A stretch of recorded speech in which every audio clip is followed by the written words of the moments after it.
ओम शांति। ओम शांति। प्रातः क्लास चल रहा था भिलाई में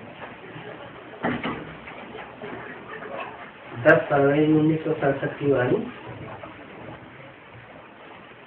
बात चल रही थी। इस महाभारत लड़ाई के बाद सत्य स्थापन होता है और उस सतयुग में वहां लक्ष्मी नारायण का राज्य होगा। अभी पुराना कलयुग खत्म हो रहा है और नया युग सतयुग आ रहा है। अभी बाप कहते हैं जाग जाओ, कुंभकर्ण की नींद छोड़ दो, क्योंकि अभी नई दुनिया आती है और नई दुनिया को स्वर्ग कहा जाता है, पुरानी दुनिया को नरक कहा जाता है। क्यों नई दुनिया को स्वर्ग क्यों कहा जाता है? दुख नहीं है दुख नहीं होता। नहीं, इसलिए कहा जाता है उसका अर्थ ही है स्वर्ग। कहाँ गया? स्व स्थिति में ग माना गया। कहाँ गया? जो भी देवताएं होते हैं वो स्व स्थिति में स्थित रहते हैं पर चिंतन नहीं करते, इसलिए वो स्वर्ग में रहते हैं। और यहाँ इस दुनिया में क्या होता है? स्वचिंतन नहीं करते हैं और परचिंतन क्या कर रहा है, ये क्या कर रहा है, यहाँ ऐसे कैसे हो रहा है, इसने ऐसे कैसे कहा, उसने ऐसे कैसे कहा। मैंने परचिंतन ज्यादा होता है इसलिए नरक है। तो परचिंतन से पतन नरक और स्वचिंतन से उन्नति स्वर्ग।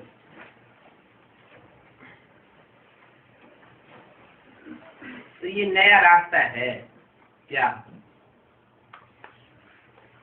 स्वर्ग बनाने का और नरक बनाने का। क्या क्या नया रास्ता बताया? स्वचिंतन में रहेंगे तो स्वर्ग बनेगा और परचिंतन में रहेंगे तो नरक बनेगा। ये नया रास्ता घर जाने का भी है और स्वर्ग जाने का भी है। कोई इस रास्ते को जानते नहीं है, बाप ही आकर के बताते हैं। स्वर्ग अलग है और शांति धाम अलग है जहाँ आत्माएं रहती है। आत्माएं दोनों जगह रहती हैं, लेकिन स्वर्ग में शरीर के साथ रहती हैं और शांति धाम में शरीर नहीं होता है, सिर्फ आत्माएं रहती है। तो शांति धाम अलग है, सुख धाम अलग है। अभी बाप कहते हैं जाग जाओ, तुम रावण राज्य में पतित हो गए हो। इस समय सभी भ्रष्टाचारी पापा तुम्हें,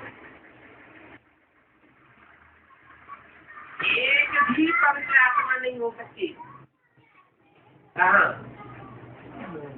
इस नरक की दुनिया में एक भी पवित्र आत्मा नहीं हो सकती। पुण्य आत्मा नहीं कहेंगे, भले मनुष्य दान पुण्य करते हैं,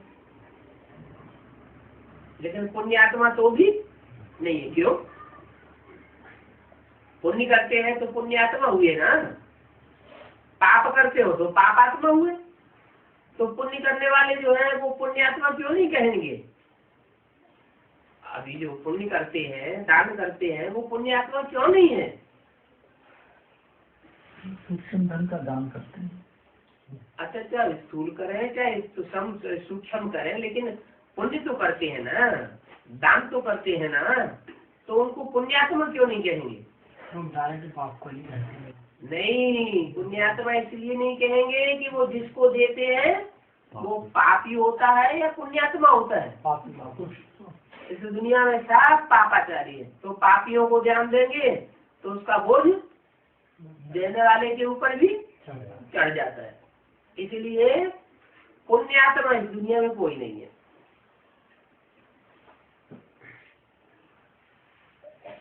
पतित आत्माएं कलयुग में होती है। इसलिए कहते हैं ईश्वर बाबा हमको आकर के पावन बनाओ। ये पवित्रता की बात है। कौन सी बात? कि पुण्य दान को कहा जाता है।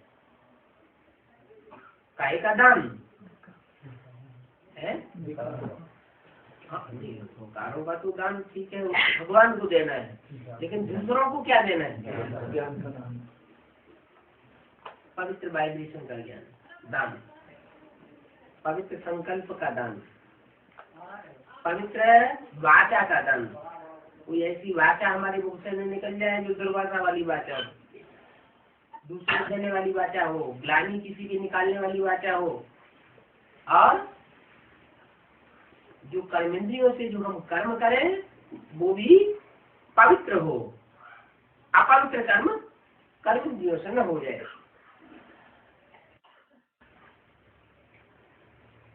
तो ये पवित्रता की बात है। इस समय बाप आकर के तुमको अविनाशी ज्ञान रत्नों का दान देते हैं। किस समय?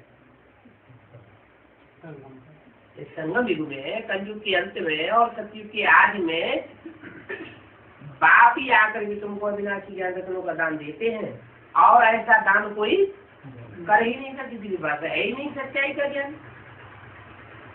कहते हैं तुम भी औरों को दान देते हैं।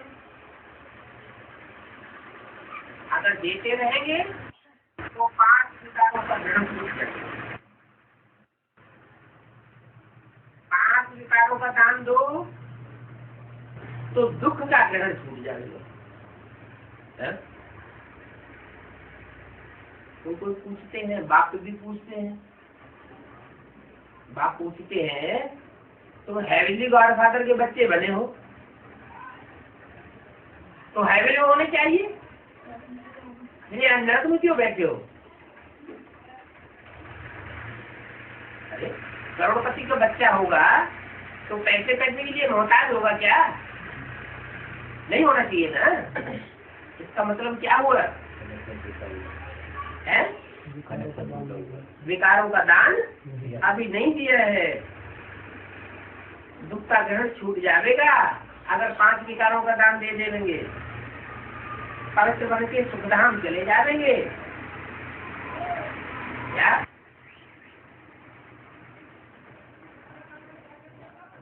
सुखधाम कब जाएंगे? स्वर्ग कब जाएंगे? स्थिति में रहने वालों को 5 विकार अटैक नहीं करेंगे और परचिंतन में रहने वालों को 5 विकार अटैक करते हैं। तो 5 विकारों में नंबर 1 कौन सा है? काम विकार। उसको छोड़ आप पवित्र बन जाओ। कुछ भी कहते हैं ये पतित पावन, हमको आकर के पावन बनाओ। क्या ये नहीं कहते कि हे पतित पावन आओ और ज्ञान सुना कर चले जाओ। ज्ञान सुनाने के लिए नहीं कहते। क्या कहते हैं? हे पतित पावन आओ और आकर के हमको पावन बनाओ। ऐसे तो ब्रह्मा के तन में आया, ज्ञान सुनाकर चला गया, लेकिन पतित से पावन कोई नहीं बना। क्यों नहीं बना? क्योंकि पतित से पावन बनाने के लिए संग का रंग चाहिए।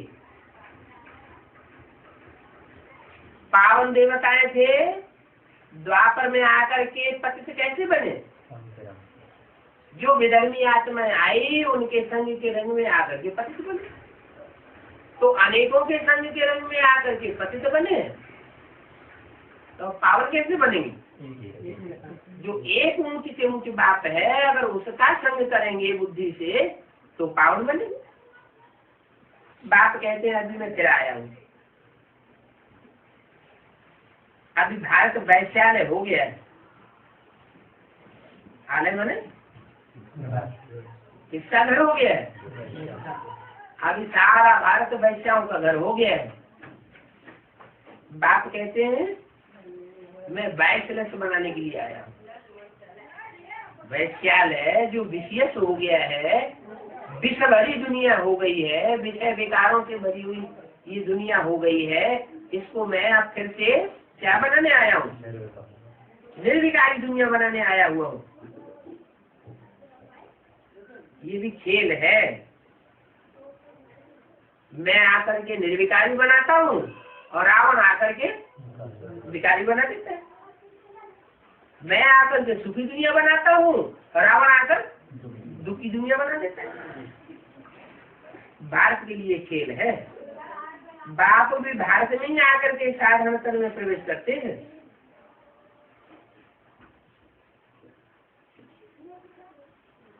फिर उनकी भी बायोग्राफी बैठ सुनाते हैं। किनकी है?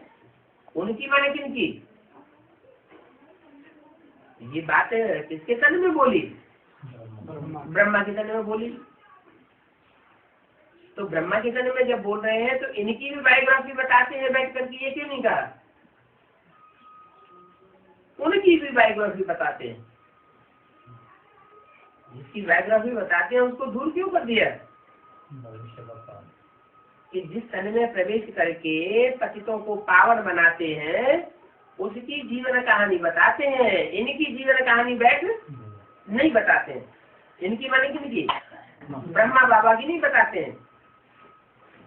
ये है सभी ब्राह्मण ब्राह्मणियां और ये है प्रजापिता ब्रह्मा और ये सब है उनकी औलाद। इनकी प्रजापिता ब्रह्मा। तुम सबको पवित्र बनने की युक्ति बताते हैं। ब्रह्मा कुमार और कुमारियां तो तुम विकार में नहीं जा सकते हो, क्योंकि तुम एक प्रजापिता ब्रह्मा कुमार के, एक प्रजापिता ब्रह्मा के बच्चे हो, एक बाप के बच्चे हो। तो आपस में भाई बहन है, आपस में विकार में नहीं जा सकते। तुम ब्राह्मणों का ये एक ही जन्म है? क्यों? ब्राह्मणों का एक ही जन्म है। कोई ब्राह्मण दो दो तीन तीन जन्म नहीं लेते हैं? लेते हैं नहीं लेते हैं?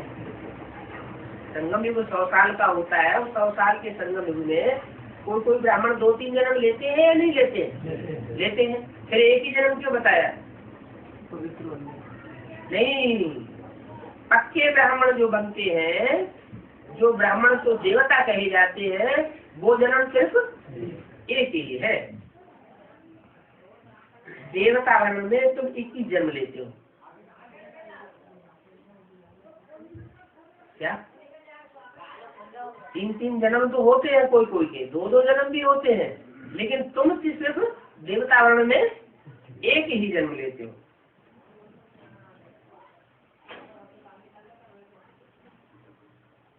ना 21 जन्म लेते हो देवता वर्ण में। वैसे शूद्र वर्ण में 63 जन्म लेते हो। ब्राह्मण वर्ण का सिर्फ एक अंतिम जन्म है जिसमें पवित्र बनना है। बाप कहते हैं पवित्र बनो और बाप को याद करो, अथवा तो यूँ कहो कि योग बल से विक्रम भस्म करो। ये एक अंतिम जन्म पवित्र बनना है। सचिव में तो कोई पति तो होता ही नहीं है। अभी अंतिम जन्म में तुम पावन बनेंगे तो 21 जन्म पावन ही बने रहेंगे। तो पतित 21 जन्म तक नहीं बनेंगे। पावन थे, अभी पतित बने हो, पतित हो तब तो बुलाते हो ना। है जो बुलाते हैं, आह्वान करते हैं, उससे क्या साबित होता है कि पतित है। अच्छा, वहाँ माउंट आबू गुलजार गादी में बुलाते हैं या बुला बुलाए आ जाते हैं? तो उससे क्या साबित हुआ? पतित है। अच्छा, वहाँ की बात छोड़ दो, यहाँ एडवांस पार्टी में बुलाते हैं या नहीं बुलाते हैं?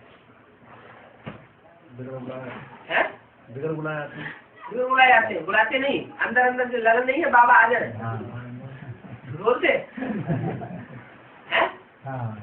आ जाए अंदर अंदर बुलाते हो ना। बुलाते हो उसका मतलब पतित हुए या पावन हुए? जो देवता पावन बन जाते हैं उनको बुलाने की दरकार नहीं रहती। अब ये पतित बनाया किसने?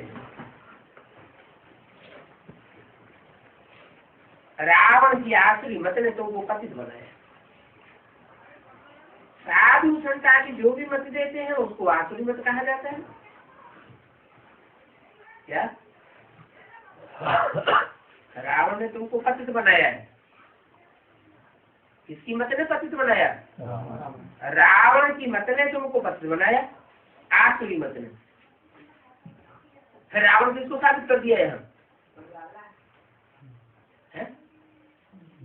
अभी बोला रावण की आसुरी मत ने तुमको पतित बनाया है।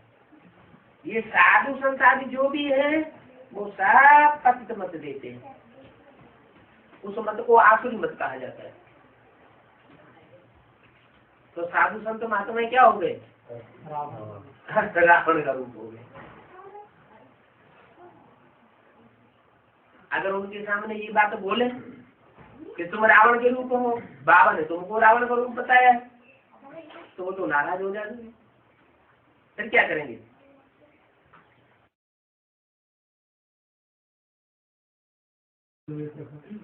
हाँ, रावण ने साधु रूप धारण किया था, तो रावण साधु रूप धारण करके आया हुआ।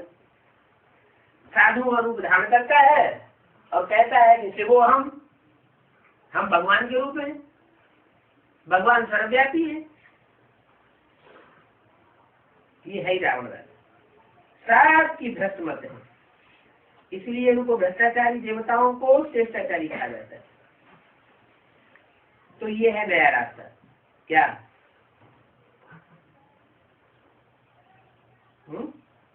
इनको माने किनको श्रेष्ठाचारी कहा जाता है? लक्ष्मीनारायण का चित्र बारी में रखा रहता था, वो इशारा करके बोलते थे इनको श्रेष्ठाचारी और रावण को भ्रष्टाचारी कहा जाता है। तो ये नया रास्ता है।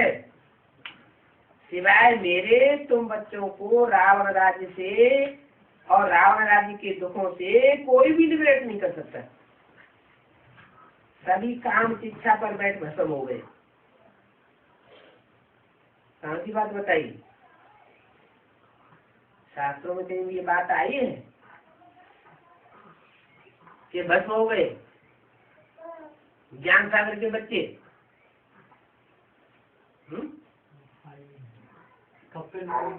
हाँ, कहते हैं राजा सगर के वो 7,000 कुल के थे, वो सब भस्म हो गए। उनको साप दिया, जाओ भस्म हो जाओ, तो सब भस्म हो गए। फिर उनके लिए क्या किया गया? फिर गंगा लाई। तो पानी की गंगा थोड़ी लाई, ये तो ज्ञान की गंगा की बात है। तो मुझे आकर के ज्ञान शिक्षा पर बिठाना पड़ता है और ज्ञान जल डालना पड़ता है। साधु संत महात्मा है, कोई अनुष्ठान आकर के कराते हैं तो उंगली में जल लेते हैं और यूं करके छिड़को, पवित्र बनाओ। वो स्थूल जल की बात तो है नहीं, है तो ज्ञान जल की बात। ज्ञान जल डालना पड़ता है, सबकी सदगति करनी पड़ती है। जल के छींटे इधर उधर क्या होता है, वो तो भक्ति मार्ग में फैलाते हैं। बाप कहते हैं सबको सदगति करनी पड़ती है। जो आकर के पढ़ते हैं उनकी सदगति होती है, और आकर के पढ़ते ही नहीं। भगवान आकर के जो सदगति का ज्ञान देते हैं, उस ज्ञान को जो आकर के पढ़ते ही नहीं, उनकी सदगति होती भी नहीं। और जिनकी सदगति होती नहीं है वो पतित पावन सीताराम कह के बुलाते भी नहीं। बुलाते भी कौन है? जो पतित बनते हैं और पतित बनने के बाद पतित पावन सीताराम को बार बार बुलाते हैं, उन्हीं की सदगति होती है। जो नहीं बुलाते हैं वो है विदेशी। वो पतित पावन सीताराम को बुला लेंगे नहीं तुम आओ, तो उसका तिरस्कार करते हैं। जो पतित पावन सीताराम का तिरस्कार करने वाले हैं वो उनको आवाहन नहीं कर सकते। तो जो बुलाते हैं उनकी सदगति होती है। बाकी सब चले जाते हैं परम धाम। जाओ घर में जाके बैठो। 10 फरवरी संस्था की वाणी का दूसरा पीढ़। सत्य में सिर्फ देवी देवताएं होते हैं, उनको ही सदगति मिलती है। बाकी सब मुक्ति धाम में जाकर के बैठते हैं। माने सदगति किनको मिलती है? कितनों को मिलती है? जो पक्के देवी देवताएं बनते हैं, 16 कला संपूर्ण, सर्वगुण संपन्न, 9 लाख, उनको सदगति मिलती है और बाकी सबको मुक्ति मिलती है। माने कुछ न कुछ दुर्गति भी मिलती है। अगर एक जन्म किसी का कम हो गया, 83 जन्म मिले सतयुग में तो आएगा, तो एक जन्म की दुर्गति हो गई। 5000 वर्ष पहले इन देवी देवताओं का राज्य था, लाखों वर्ष की तो बात ही नहीं है। ये तो शास्त्रों में गपोड़े लगाए दिए हैं। अब बाप कहते हैं मीठे मीठे बच्चों, मुझ बाप को याद करो। ये मनमना भवाक्षर इसीलिए प्रसिद्ध है, इसलिए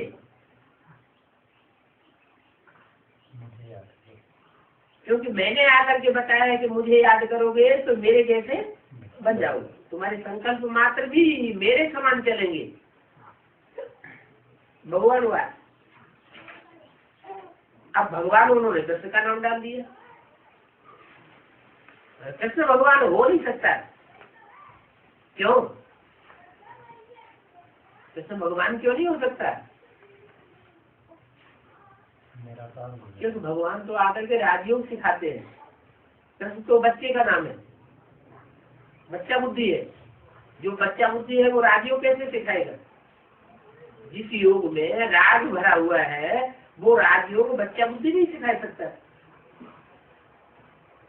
तो कृष्ण कोई भगवान नहीं है। शिव बाबा आकर कृष्ण की महिमा जो कि पवित्र थी, 84 जन्म लेकर के अब पतित बनी है, उन कृष्ण को भी आकर के पावन बनाता हूँ।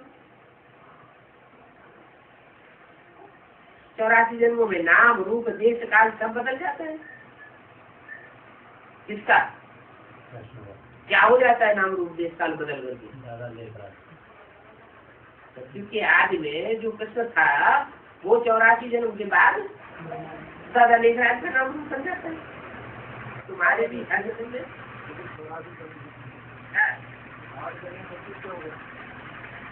8 जन्म सब किसके हुए?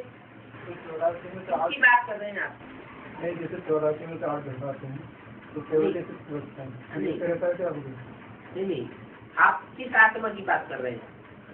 84 जन्म लेने के लिए आप किस आत्मा की बात कर रहे हैं? सत्युग के 8 जन्म लेने के लिए किस आत्मा की बात कर रहे हैं? कोई भी आत्मा। हाँ, सत्युग के 8 जन्म। 84 में तो 8 में 76, बाकी प्रकृति 76 होती है। तो ये क्या हम बात के साथ इसको संबंध है? जो सत्युग है, जो सत्युग में अधिष्ठाता कौन है? जो सत्युग का मुखिया है वो कौन है? पहली आत्मा कौन है?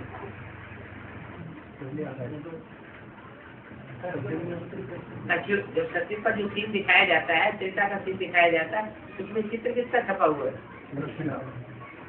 राधा कृष्ण का छपा हुआ है। तो राधा कृष्ण जो है वो सत्युग के अधिष्ठाता है। बाप आकर बच्चे को राज्य देते हैं सत्युग का, नई दुनिया का। तो जो सत्युग का राज्य बाप आकर के देते हैं, उस सत्युग की शूटिंग भी कौन करता होगा? किसके द्वारा कराते होंगे? कृष्ण वाली आत्मा के द्वारा सत्युग की शूटिंग होती है। वो तो देवता ही आत्मा है। मैं न देवता बनता हूँ और न मैं शूद्र बनता हूँ, न ब्राह्मण बनता हूँ। शिव बाबा का बात नहीं है। तो सत्युग की स्थापना का जो कार्य है या शूटिंग का कार्य है वो कृष्ण की रहबरी में पूरा होता है, और वो है 40 साल। 40 साल पूरे हुए तो सन 76 आ जाते हैं।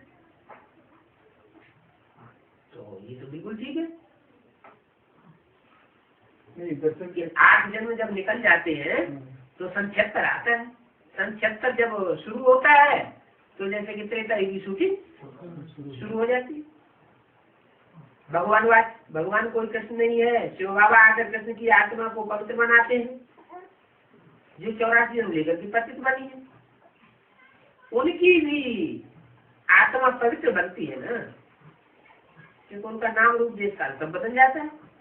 तुम्हारे भी हर जन्म में फीचर्स बदलते जाते हैं। आत्मा एक सेल छोड़ दूसरा लेती है, कभी स्त्री बनती है, कभी पुरुष बन जाती है। ये ड्रामा प्लान अनुसार नूद है स्त्री पुरुष बनने की। क्या नूद है? एक जन्म स्त्री, एक जन्म पुरुष। जाति से जाति 2 जन्म स्त्री या 2 जन्म पुरुष मिल सकते हैं।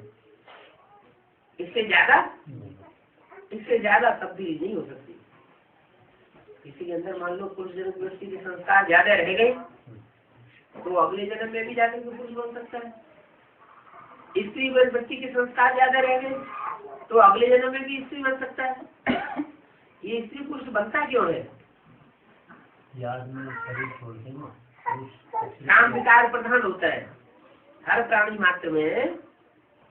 काम विकार प्रधान है, ऐसे नहीं मनुष्य मात्र में ही, जो भी प्राणी मात्र है उन सब में काम विकार प्रधान है। तो काम विकार की प्रधानता होने के कारण अंत समय में उन्हें वो ही याद आता है जो सारा जीवन याद किया। काम विकार की प्रधानता के कारण स्त्री पुरुष को याद करती है, पुरुष स्त्री के चोले को याद करता है, सारा जीवन याद आता है। तो अंत में सुबह हो जाती है। पुरुष को स्त्री याद आ जाती है, स्त्री को पुरुष याद आ जाता है।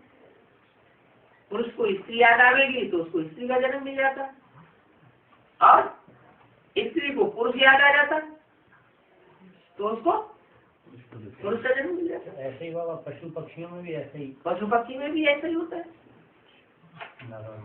लिंग परिवर्तन होता है। तो कभी स्त्री कभी पुरुष बन जाते हैं। ये ड्रामा प्लान अनुसार रूप है। एक जन्म न मिले दूसरे से, फिर तुम्हारा यही जन्म रिपीट होगा तो फिर एक्यूरेट यही फीचर्स होंगे। ये ड्रामा अनादि बना बनाया है। क्या कितनी वंडरफुल बात कि इस 2006 में हमारा यही फीचर होगा, यही चेहरा होगा, दूसरा चेहरा अगले कल्प में नहीं होगा। और कल्प कल्पांतर 2006 में मार्च में ऐसा ही चेहरा होगा। ऐसे ही बैठे ऐसे बैठे ऐसे क्यों होता है? ऐसा इसलिए होता है कि दुनिया के जो भी तत्व हैं, 5 तत्व, वो 5 तत्व का भी अपना अपना साइकिल है। जैसे हमारी आत्मा 84 के चक्कर में चक्कर लगाती हुई आती है, ऐसे ही ये जो अणु है उस अणु का भी एक चक्र है। पृथ्वी जलवायु अग्नि आकाश इनका का भी चक्र है। तो जो जिस चक्कर में जिस स्थान पर पहुंचता है, जिस समय की सूर्य पे पहुंचता है, उसको वैसा ही रूप 5000 वर्ष पहले वाला धारण करना पड़ता है। ये बदल नहीं सकता। जो जो शरीर 84 जन्मों में मिले हैं वो ही फिर अगले कल्प में मिलेंगे।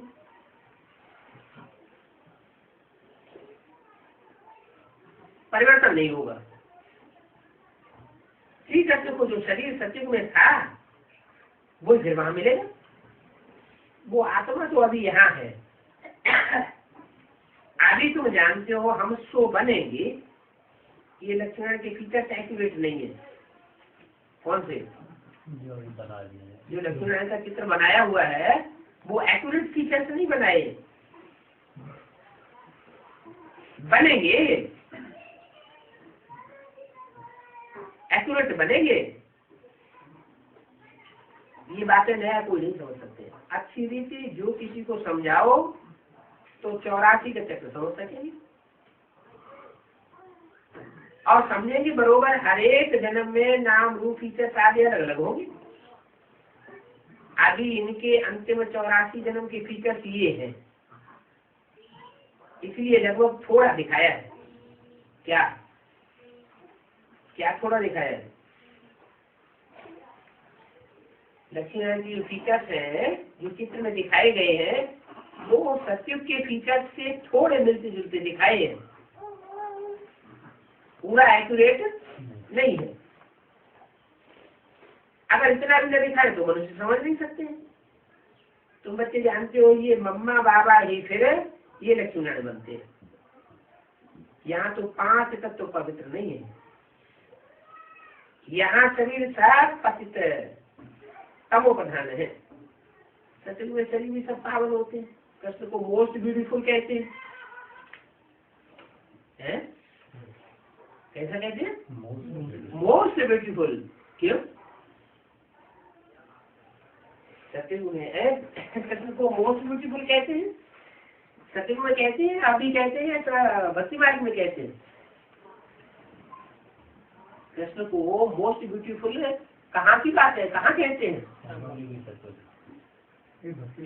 भक्ति मार्ग में कहते हैं। भक्ति मार्ग में कहाँ की बात है?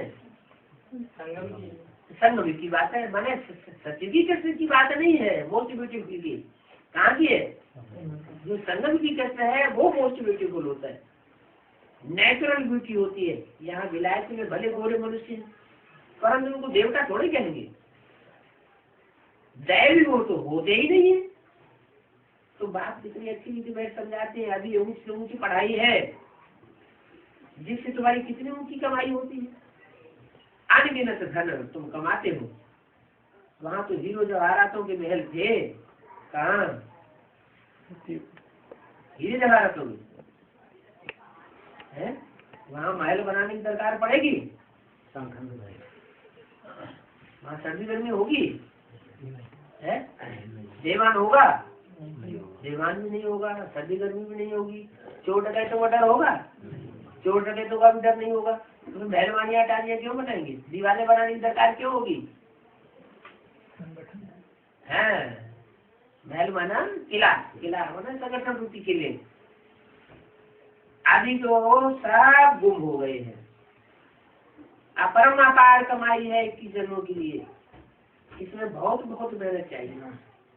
देही अभिमानी बनना है, हम आत्मा है, ये पुराने से छोड़ अब वापस अपने घर नंगे जाना है। बाप अभी सभी को लेने आए हैं। हम आत्मा ने 84 जन्म अभी पूरे किए, अभी फिर पावन बनना है, बाप को याद करना है, नहीं तो कयामत का समय है, सजाएं खा करके वापस चले जाएंगे। हिसाब किताब तो सभी को चुप करना ही। भक्ति मार्ग में काशी करवट खाते थे तो कोई भी मुक्ति को नहीं पाते थे, फिर क्यों खाते थे? समझते है नहीं, ये थोड़ी सोचते थे काशी करवट खाने से मुक्ति हो जाएगी। की परंपरा नहीं, वहाँ ये समझते थे कि काशी करवट खावेंगे, शिव के ऊपर बलिहार जावेंगे, अर्पण होंगे, सरेंडर होंगे, तो हमारे पूर्व जन्म के सारे पाप भस्म हो जाएंगे। लेकिन ये नहीं जानते थे कि अर्पण होने के बाद भी अगला जन्म मिलता है। तो जब अगला जन्म मिलता है तो फिर तेजी से पाप करना शुरू कर देते हैं। किंतु पति दुनिया होती, बाकी ऐसे नहीं है कि शिव के ऊपर कोई सरेंडर हो जाए तो उसके पाप कर्म हमेशा के लिए खत्म हो जाएंगे। नहीं, पिछले पाप कर्म भस्म हो जाते हैं। तो वो है भक्ति मार्ग। और ये है वहाँ तो भक्ति मार्ग में जड़ लिंग के ऊपर कुएं में जाकर कूदते थे, और यहाँ तो चैतन्य ज्ञान सागर आया हुआ है, लेकिन जो आया हुआ है अगर उसको पूरा पहचाना नहीं और बिना पहचाने ही अर्पण हो गया ढेरे में अंधश्रद्धा पूर्वक, तो मुक्ति मिलने की बात नहीं है। मुक्ति तब ही मिलेगी जबकि मैं जो हूँ, जैसा हूँ, जिस रूप से पाठ बजा रहा हूँ, उस स्वरूप को पूरा पहचान। बाप तो कहते हैं मेरे साथ रहने वाले मेरे को पूरा नहीं पहचान पाते। क्या? जो मेरे साथ रहते हैं, साथ सोते हैं, साथ खाते हैं, साथ खेलते हैं, वो भी मेरे को पूरा नहीं पहचान पाते। जब पूरा नहीं पहचान पाते हैं तो क्या अज्ञान होता है? फिर मेरा साथ छोड़ देते है। तो ये ज्ञान मार्ग। अब यहाँ कोई जीव घात करने की बात नहीं है। भक्ति मार्ग में तो काशी करवट खाते जाते थे तो कुएं में जो खाना लगा हुआ होता था, ऊपर एंगल होता था, एंगल से सीधे कूदते थे, खाने हो जाते, कट के खलास हो जाते, तो तो जीवघात हो गया। यहाँ जीवघात की बात नहीं है, काय की बात है? जीते जी मरने की बात। श्रीमत पर चलना अर्थात जीते जी मरना। वो है जीव राशि। फिर भी भावना तो उनमें रहती है ना। तो जिनमें भावना रहती है उनमें भी कोई मुश्किलात साहस रहते हैं। बाकी मुक्ति व जीवन मुक्ति नहीं मिल सकती है। यहाँ तो तुमको मुक्ति जीवन मुक्ति मिलती है। बाप बिना मुक्ति जीवन मुक्ति कोई दे ही नहीं सकता है।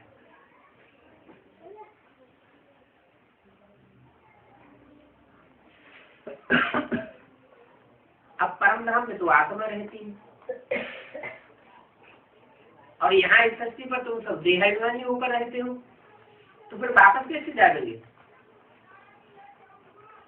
बाप ही आकर के रास्ता बताते हैं कि जो देहाभिमानी है वो आत्माभिमानी कैसे बने। आकर के आत्मा का परिचय देते हैं। बिगर आत्मा का परिचय जाने तुम आत्माभिमानी बनेंगे भी कैसे? सब की शरत करके वापस ले जाऊंगा। सच में बहुत थोड़े मनुष्य होते हैं। अब ये भी हम जानते हैं कि आत्मा तो कभी विनाश होती नहीं है। आत्मा तो अविनाशी है और ये शरीर तो विनाशी है। सत्य में आयु भी बड़ी होती है। क्यों? वहाँ शरीर जल्दी विनाश क्यों नहीं होता? हाँ, सत्युग में शरीर विनाश को इसलिए नहीं जल्दी पाता है कि वहाँ आत्म की स्थिति की परसेंटेज ज्यादा होती है और यहाँ इस दुनिया में देवान की परसेंटेज ज्यादा हो जाती है, इसलिए शरीर की एवरेज एज घट जाती है। और वहाँ दुख की भी बात नहीं होती। जितना जितना आत्माभिमानी स्टेज उतना उतना सुख की स्टेज, और जितना जितना देवान की स्टेज उतना उतना वहाँ तो दुख की बात ही नहीं। एक शरीर छोड़ दूसरा ले लेते हैं, जैसे सर्प का मिसाल है। एक खल छोड़ी दूसरी लेते हैं। सर्प जो खल छोड़ता है उसको कोई मरना नहीं कहा जाता है। क्या? वो सिर्फ एक खल छोड़ता है और दूसरी लेता है। तो जो सर्प का मिसाल है वो सतयुग का मिसाल है या संगम युग का मिसाल है?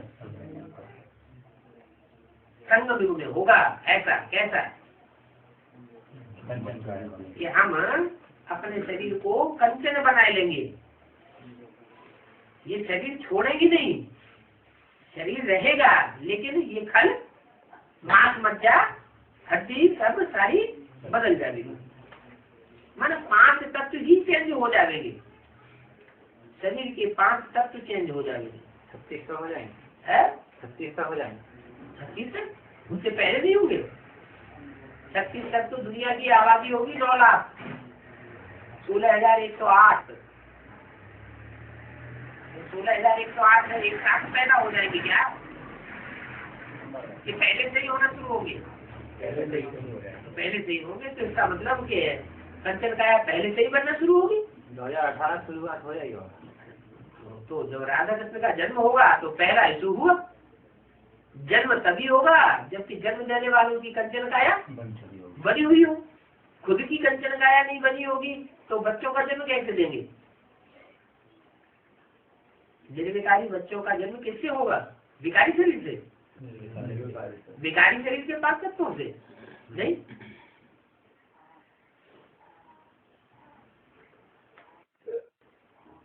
तो सर्प को मरना नहीं कहा जाता है। दुख की बात नहीं होती है। समझाते हैं। अभी समय पूरा हुआ, एक शरीर छोड़ दूसरा ले लेते हैं। ये अभ्यास यहाँ डालना है। क्या है? माना अभ्यास यहाँ का कौन सा अभ्यास? ये देहभान छोड़ना और आत्माभिमानी बनना, ये अभ्यास यहाँ डालना है। हम आत्मा हैं। अभी हमको घर वापस जाना, नई दुनिया में आवेंगे, नया खेल मिलेगा। दिन प्रतिदिन कला कम होती जाती है। कब? जब नई दुनिया की शुरुआत होती है तो दिन प्रतिदिन कलाएं कम होती जाएंगी। बाबा जी कला का अर्थ क्या है? आत्मा की पावर। अच्छा, आपने बताओ। जैसे 16 कला संपूर्ण चंद्रमा होता है, हाँ, तो उसकी रोशनी बोलो। बढ़ती जाती है या घटती जाती है? तो चंद्रमा की 16 कला कही जाती है।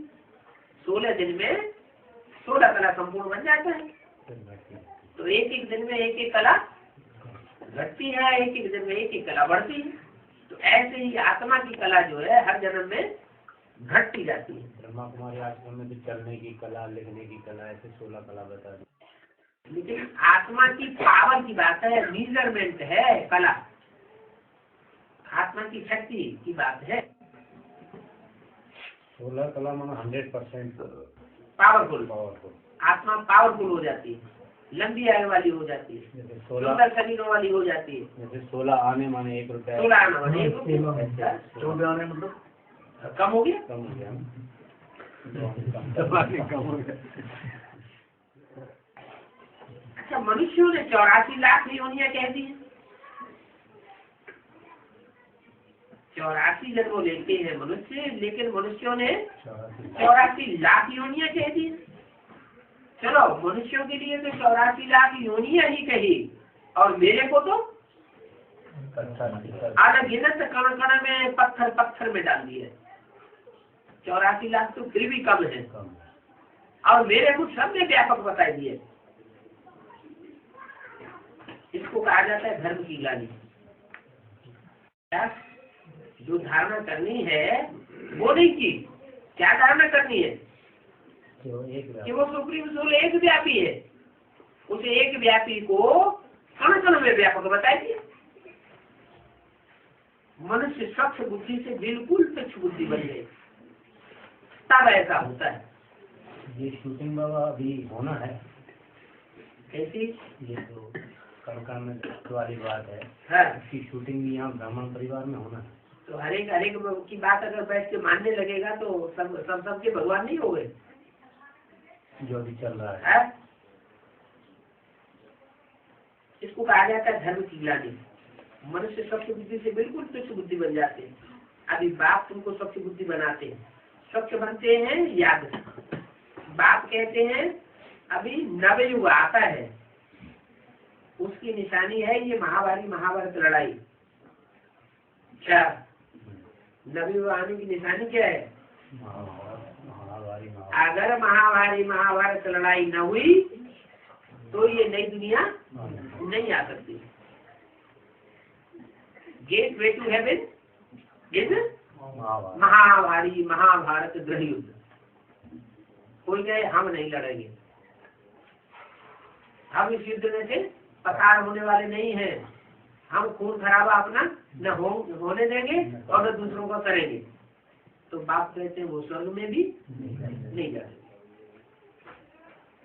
ये गेट वे है महाभारत गृह युद्ध। ये सच्चाई के लिए झूठ से युद्ध करना लाजमी है। तो पांडवों को तो लड़ने का बाबा ने मना किया, लेकिन सच्चाई के लिए लड़ाई लड़ते हैं, बेहद की लड़ाई लड़ते हैं, हद की नहीं लड़ते, विकारों की लड़ाई लड़ते हैं, बाहुबल की लड़ाई नहीं लड़ते। तो ये तो है मुसलों वाली लड़ाई, जिसमें अनेक धर्म विनाश और एक धर्म की स्थापना होनी।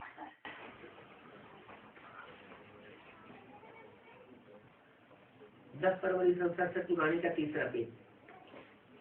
तो जब एक धर्म की स्थापना हुई थी, जरूर भगवान होगा। मनुष्यों का काम है अनेकतावाद फैलाना, द्वैतवाद फैलाना, दो बातें बताना, अनेक मतें फैलाना, और भगवान का काम है एक मत में सारी दुनिया को पिरो देना। तो जरूर भगवान चाहिए ना। कृष्ण यहाँ कैसे आ सकते हैं? ज्ञान का सागर तो निराकार है, वह कृष्ण है। कृष्ण को तो ये ज्ञान ही नहीं होगा, ये ज्ञान ही गुम हो जाता है। तुम्हारे भी फिर भक्ति मार्ग में चित्र बनेंगे, रुद्र पूजा होगी। क्या रुद्र भगवान का चित्र बनाते हैं ना, तो चित्र है किसका? तुम्हारा है। तुम्हारे भी फिर भक्ति मार्ग में चित्र बनेंगे। किससे बोला? मेरा नाम तो शिव है, वो शिव नाम कभी बदलता नहीं। जब शरीर बदलते हैं तो नाम बदल जाता है।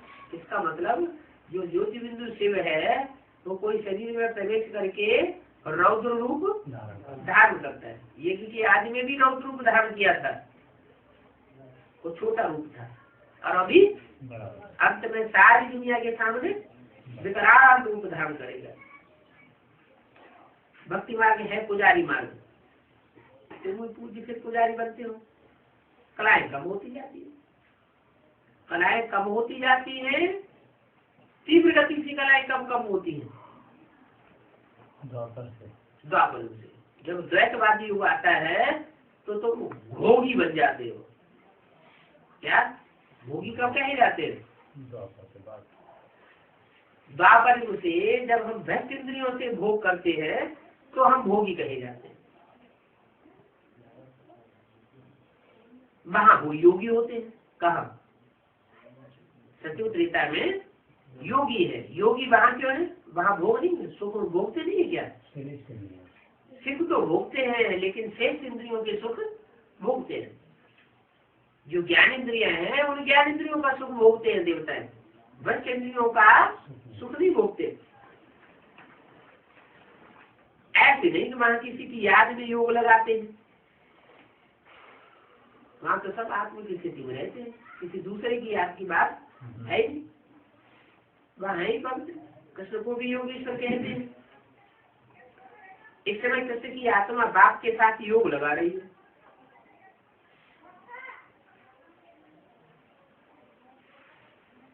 कृष्ण की आत्मा इस समय योगेश्वर है।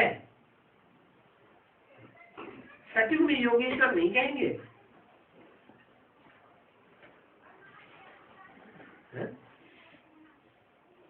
कृष्ण को जो योगेश्वर कहते हैं वो कहाँ कहते हैं? सत्युग में कहते हैं, भक्ति मार्ग में कहते हैं, या संगम रूप में कहते हैं? जो कहते हैं वो कहाँ कहते हैं? सत्युग के कृष्ण को कहाँ योगेश्वर कहते हैं? जो संगम की कृष्ण है उसके लिए भक्ति मार्ग में योगेश्वर कहते हैं। तो कृष्ण को जो योगेश्वर कहते हैं वो योगेश्वर कृष्ण की आत्मा अभी बाप के साथ योग लगा रही है। तो अभी योगेश्वर हुई या बाप योगेश्वर हुआ? बाप योगेश्वर हुआ। कृष्ण की आत्मा इस समय योगेश्वर है। ये किसने कह दिया? और दो बातें हो गई। किसने बोल दिया? ब्रह्मा बीच में बोल रहे हैं। कृष्ण की आत्मा इस समय योगेश्वर है। सत्य को योगेश्वर नहीं कहेंगे क्यों? बाबा की बुद्धि में सिर्फ इतना ही ज्ञान बैठा हुआ है कि सत्य में योग नहीं लगाते हैं, यहाँ योग लगाते हैं। तो कृष्ण की आत्मा इस समय यहाँ योगेश्वर ये नहीं। अब उससे पहले ऊपर जो है उल्टा बाकी बोल दिया। इस समय कृष्ण की आत्मा बाप के साथ योग लगा रही है। तो जिसके साथ योग लगा रही है, योग सीख रही है, तो योगेश्वर कौन हुआ? सीखने वाला या सिखाने वाला? तो बाप हुआ योगेश्वर। फिर ये तो दूसरा वाक्य क्या बोल दिया? कृष्ण की आत्मा इस समय योगेश्वर है। भक्ति मार्ग का शब्द है योगेश्वर उनके कृष्ण के लिए, इसलिए बुद्धि में क्या बैठा है कि योगेश्वर का प्रैक्टिकल साकार रूप पर्सनालिटी कौन है? तो बाबा ऐसे मुरली पढ़ने में मतलब आमतौर से क्लियर भी तो नहीं हो पाता कि कौन सी वर्डिंग ब्रह्मा बाबा की है और कौन सी सुप्रीम को। ध्यान देंगे तो ये तो हाँ ध्यान देंगे तो वर्डिंग क्लियर होगी। सत्य में योगेश्वर नहीं कहेंगे, वहां तो प्रिंस बनते हैं। तुम्हारी पिछाड़ी में ऐसी अवस्था रहनी चाहिए कि सिवाय बाप की याद के और कोई शरीरधारी याद ना आवे। चलो अभी तो कोई बात नहीं, अभी अगर कोई और दूसरा याद आता है तो चल जाएगा, लेकिन जब पिछाड़ी का टाइम होगा, अंत मते तो गते का टाइम होगा, तो एक बाप के सिवाय और कोई की याद नहीं आवे। शरीर से और पुरानी दुनिया से सारा ममत्व मिट जाए, सन्यासी रहते तो पुरानी दुनिया में ही रहते हैं, पुरानी दुनिया में, परंतु घर बार से ममत्व तोड़ देते हैं। वो ब्रह्म को ईश्वर समझते हैं और उससे योग लगाते हैं। और यहाँ बेहद के सन्यासी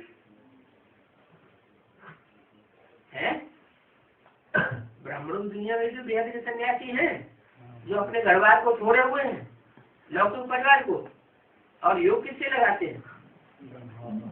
ब्रह्मा से योग लगाते हैं। ब्रह्मा को ईश्वर समझते हैं। किसको समझते हैं? ईश्वर। वो उनके लिए साकार दुनिया में ईश्वर का पाठधारी कौन है? दादा लेकर ब्रह्म। अपन को ब्रह्म ज्ञानी तत्व ज्ञानी कहते हैं कि हमसे बड़ा कोई ज्ञानी हो नहीं सकता। समझते हम ब्रह्म में लीन हो जाएंगे। क्या भक्ति मार्ग कहते हैं ब्रह्मलीन स्वामी जी महाराज। तो ब्रह्म में कोई लीन थोड़ा ही होता है। बाप कहते हैं वो सब रंग बातें हैं। कोई भी अपनी आत्मा को किसी की आत्मा में लीन नहीं कर सकता, या कोई की भी आत्मा परमात्मा में हमेशा के लिए लीन हो नहीं सकती। राइट बात मैं ही आकर के बताता हूँ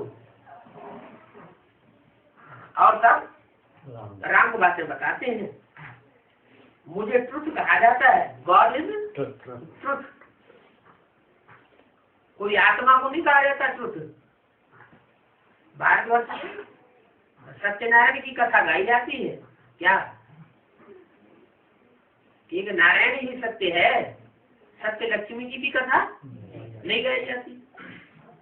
जो सदा साथी साथनी है, चिर संगिनी है, जीवन साथी है, वो भी झूठ। सत्य कौन? सिर्फ एक सत्यनारायण। तो बात समझाते हैं कि याद की यात्रा बड़ी पक्की चाहिए। ज्ञान तो बहुत आसान है, देही अभिमानी बनने में बहुत मेहनत है।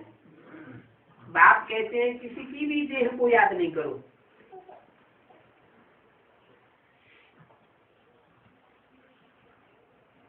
वो है भूतों की याद। क्या किसी की भी देह को याद न करो? अच्छा, तो शंकर जी की देह को याद करे या न करे?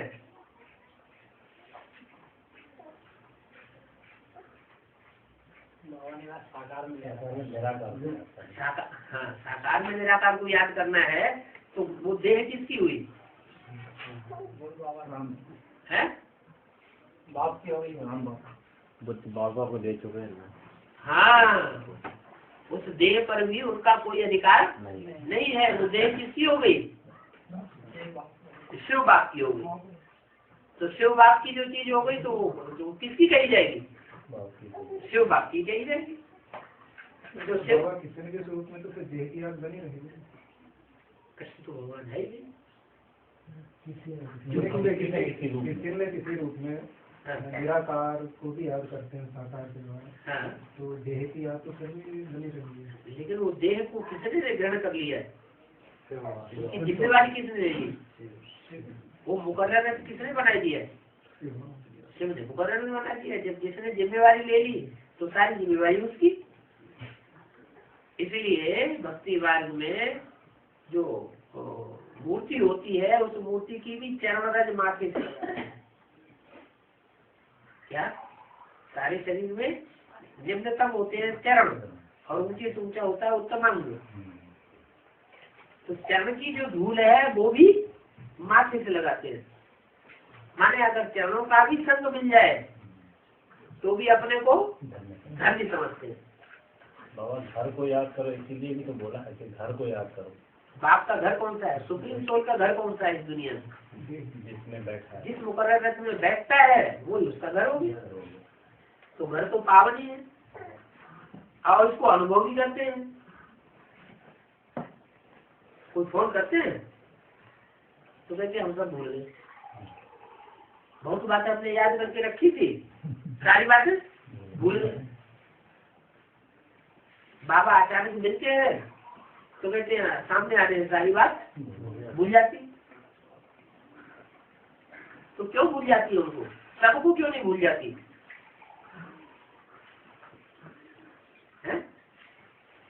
कोई तो सामने बैठ करके ढेर सारे प्रश्न आते हैं और कोई को बिल्कुल प्रश्न आते ही नहीं, कहते हम तो सब भूल जाते हैं, बाबा भूल जाते हैं, कुछ याद नहीं रहता।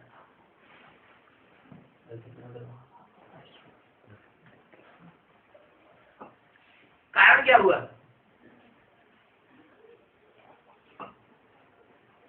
है? अरे कुछ तो कारण होगा।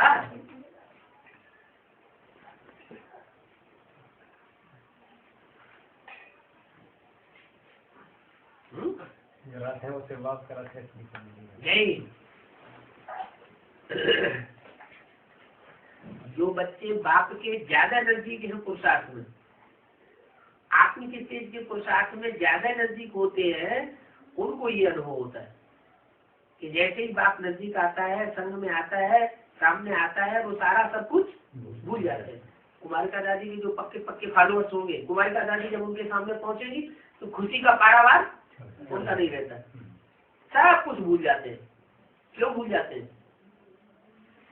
वो जन्म जन्मांतर की छाप उनके अंदर पड़ी हुई है। तो बाबा जो प्रश्न करते हैं इसका मतलब उनकी आत्मिक अब प्रश्न करते हैं दो तरह से प्रश्न बताए हैं जटवाड़ी में। एक होते हैं जिज्ञासा शांत करने के लिए और एक होते हैं प्रश्न अपोजिशन करने के लिए। अब वो उनका भाव क्या है प्रश्न करने का, वो तो वो जाने। मतलब वैसे प्रश्न चलते हैं ना, चलते हैं ना।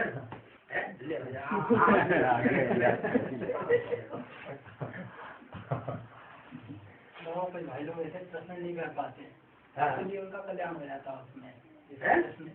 जो प्रश्न नहीं कर पाते उनका कल्याण हो जाता है। अच्छा, जो प्रश्न नहीं कर पाते ना, तो उनको मदद कर दी ना, देती है, उनको मदद कर दी ना। हाँ।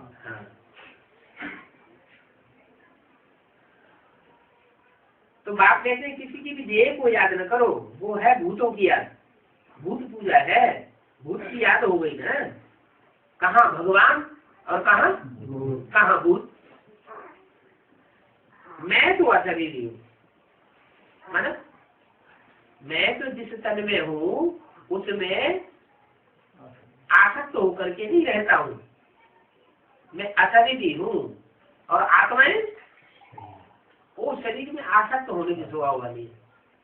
देह और देह के संबंधों में, देह के पदार्थों में कुछ न कुछ आसक्ति जरूर होती है, हो जाती है।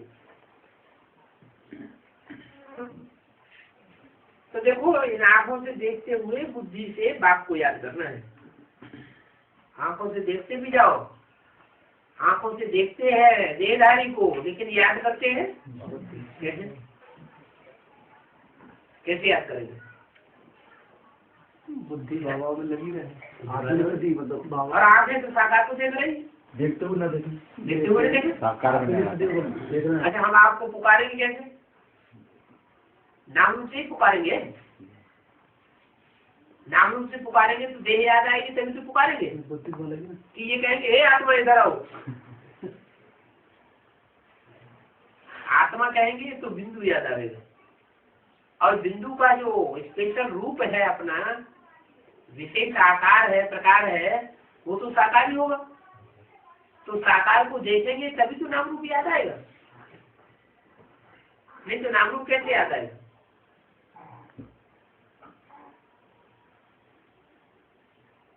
देखें, लेकिन देखते ही झट आत्मा याद आ जाए। क्या देखते हैं साकार शरीर को, लेकिन साकार शरीर देखते हुए भी क्या याद आ जाए? स्टार आत्मा याद आ जाए। तो आत्मा जहाँ है वहाँ परमात्मा भी मौजूद है। आत्मा से परमात्मा कभी दूर नहीं हो सकता। ओम शांति।